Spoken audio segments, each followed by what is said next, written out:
on vacation and you're feeling shit, you're not the only one. Hey sailors, welcome back to Cruising as Crew. My name is Lucy and today we're going to talk about the different emotions that you will go through when you come home from your cruise ship contract for your vacation. Now you might be thinking, well, you're going home, so you'll just be happy to be home with your family and resting, right?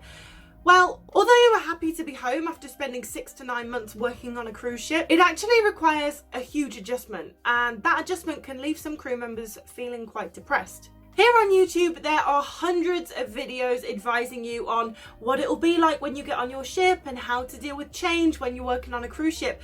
But I haven't been able to find one video that advises you on how it's going to be when you get home from your cruise ship contract. So that's what we're going to go through today. Hopefully this answers some of your questions. And if you are on vacation from your cruise ship contract and this video resonates with you, then please let me know in the comments and hit the like button. I made a video called 10 stages of your cruise ship contract. And in this video, I listed the different emotions that most crew members feel at different stages during their contract. I'll link this video down below. And at the end of this video, I explained that when I came home from my first contract with Steiner, I had been away for 9 months. And my mum picked me up from the airport and she was like, oh my God, you must be so excited to be home. And I wasn't. I was really miserable for a good 2 or 3 weeks. And it took me so long to figure out why I was miserable. I was like, well, surely I should be really happy. I'm home. I don't have to work. Now I figured out why I was so low, I'm going to share that with you and hopefully it will help you not feel as low. The first week at home on vacation is like your first week away on board the cruise ship. It is a roller coaster of emotions. You're sad that you've left your new friends behind on the cruise ship. You're happy to be home and see your old friends and family. You're absolutely knackered because you've been working every day for the past 6 or 9 months. But everyone wants to see you when you get home, so we tend to push ourselves and see every one of our friends in the first week of being home, and then we're even more tired. So after your first week of seeing absolutely everyone, that's when you most likely just hit the bed and you're like, I need to sleep. And you basically have a week of hibernating. And this is the good part, because you can just sleep, eat, go on the internet, enjoy yourself, and it's completely guilt-free because you're like, well, I've been working every day for the past 6 months. I deserve to stay in bed for a whole week. And you can eat what you like, guilt-free, because you're like, well, I haven't had food this good for 6 months, so yeah, let me just gorge on everything in the fridge. But after this week of hibernation and eating, you're probably going to be ready to get back into the world because you're feeling more normal, you're feeling more rested. Now when you are away, you spend a lot of time thinking about the events and the nights out that you have missed with your friends. So when you come home, you are so eager to make up for lost time. So like I said, after your week of hibernation, you start calling everyone up again. Let's meet up, let's meet up, let's meet up. Now this is when they tell you, well, I work Monday to Friday, so I'm free at the weekend. We forget that our friends and family have normal jobs and normal lives. Now, because we spend so long missing home and missing our friends, we can set the expectation too high. So when we come home and we're calling our friends up and they're like, oh, I'm really busy, I can't see you, I can't do it then, we feel really disappointed because we've spent 6 months imagining what coming home is going to be like. We're like, yeah, I'm going to see my friends all the time because we're going to be making up for lost time. And actually, you can't see them all the time because they have a 9-to-5 job and a child and a husband, maybe. And this leads you to feel really disappointed because in your head, you were thinking that you were going to see each other all the time and reality has disappointed, and this can actually lead you to start doubting your friendships and your relationships. And this isn't the fault of your friends. This is just what being away for an extended period of time can do, because we spend so much time imagining what it's going to be like when we get home, expecting that to be the reality. So when the reality is completely different, it's like, oh, okay. But the reality is that your friends have lives too, and their lives don't stop just because you came home from your cruise ship, unfortunately. And I know this sounds obvious, but just leave me a yes in the comments if you can relate. Also, depending on where your ship is based, you might have to adjust to the time zone. When my ship was in Australia and I came home, I didn't feel normal for like a good 3 weeks. I was just walking through treacle, not with it at all, because I'd spent 9 months on the other side of the world. So I was like, oh my God. And as we know, tiredness does not help with our emotions. Tiredness can amplify any emotion. So it's really important that you actually rest and you don't push yourself too much. Because the whole point of your vacation is to rest up before your next cruise ship contract. But going from working every single day to literally being like, I have nothing to do. Like, I have to make my lunch. That's it. That's so difficult. And people don't anticipate how difficult that adjustment is. Because on board a cruise ship, there's always something to do. There's a drill, there's a cabin inspection, there's a new person arriving, there's a new port, there's work. And then you come home and it's like, oh, cue cricket sound. This can leave us with way too much time to think.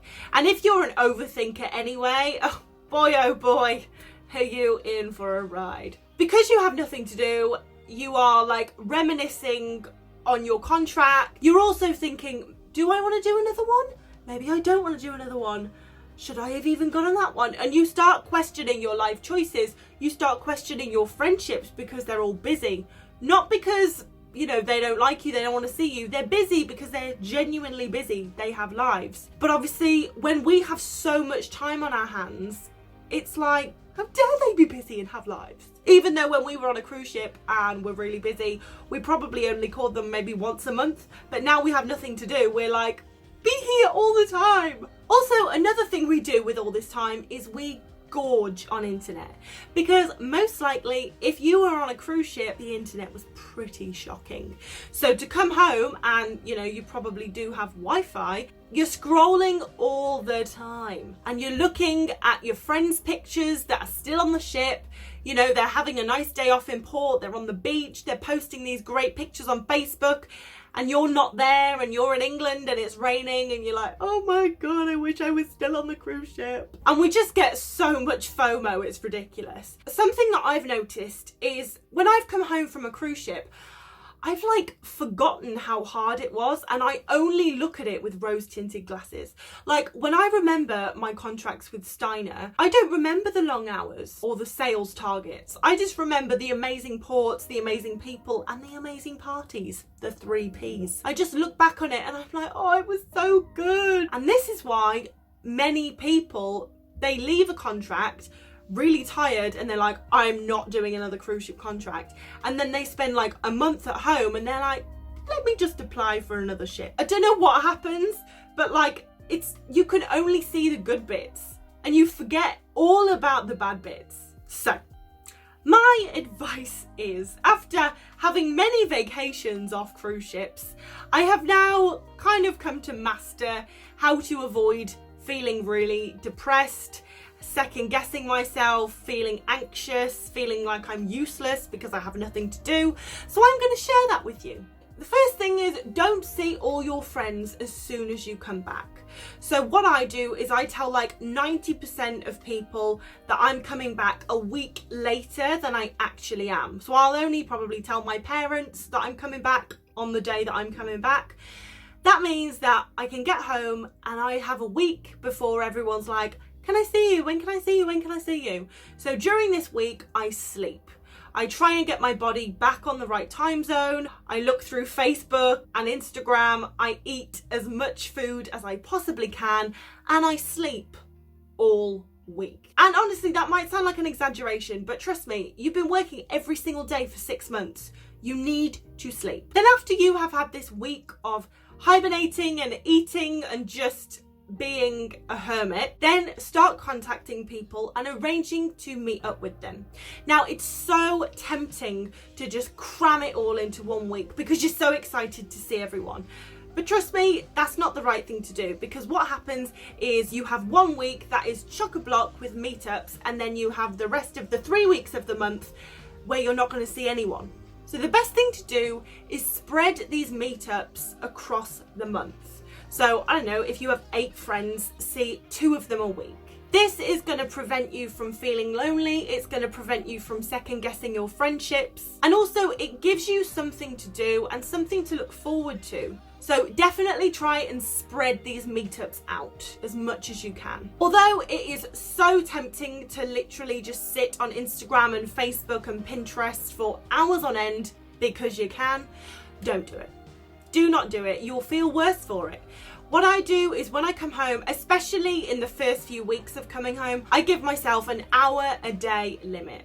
So I am allowed to spend an hour on social media. So I've got one of those apps that measures how much time you spend scrolling through Instagram and Facebook and all of that. I'd recommend getting one. It just doesn't help. You know, you see all the friends that you've left behind on the ship posting their cruise ship pictures and you're just like, oh my God, I want to be back. And it really just does not help with the adjustment that you have to make being back home. And then the most important thing is to keep yourself busy. Yes, keep yourself busy with seeing friends and family, so spread out the meetups, but also set yourself goals. 2 or 3 months on vacation. You've got 2 or 3 months where you have nothing to do. And in theory, that sounds amazing, but when you actually put it into practice, doing nothing for 2 or 3 months is really bloody hard. So I always set myself goals, things that I want to achieve while I am home. By achieving these goals, it stops me feeling useless because I am not working. It's so easy to like spiral downwards and you're like, I'm useless, I don't have a job, what is life? So by just giving yourself a goal, whether it's exercising more, whether it's reading a book every 2 weeks, whether it's learning a new skill, whatever, by achieving some type of goal, it makes you feel like your time at home has been worthwhile. But obviously don't make yourself so busy that you don't have time to rest. It's really important that you rest after a cruise ship contract, but you have to get the balance right. Too much resting is going to make you feel rubbish, and being too busy is going to make you feel rubbish. So like everything, you need moderation. And setting these goals is going to keep you motivated and keep your mood elevated. So hopefully you won't get into a rut like many of us do when we are on vacation from our cruise ship contracts. But just remember, if you are on vacation and you're feeling shit, you're not the only one. Every single crew member that I've spoken to goes through this, because it's so mad. I mean, working like 12 to 14 hours every single day for 6 or 9 months, to then coming home, living with your parents, or even living on your own. I mean, on a cruise ship, you're surrounded by people all the time. So then to come back home and live on your own, that's a crazy adjustment. Like, there's so much to adjust to.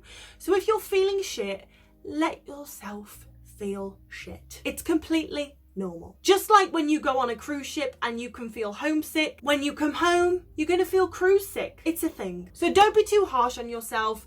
You know, feel what you feel. Let yourself feel down. Just know it is completely normal. But if you are, maybe try these tips that I've given you and hopefully they will help you feel better. But thank you so much for watching. I really, really hope you have enjoyed this video.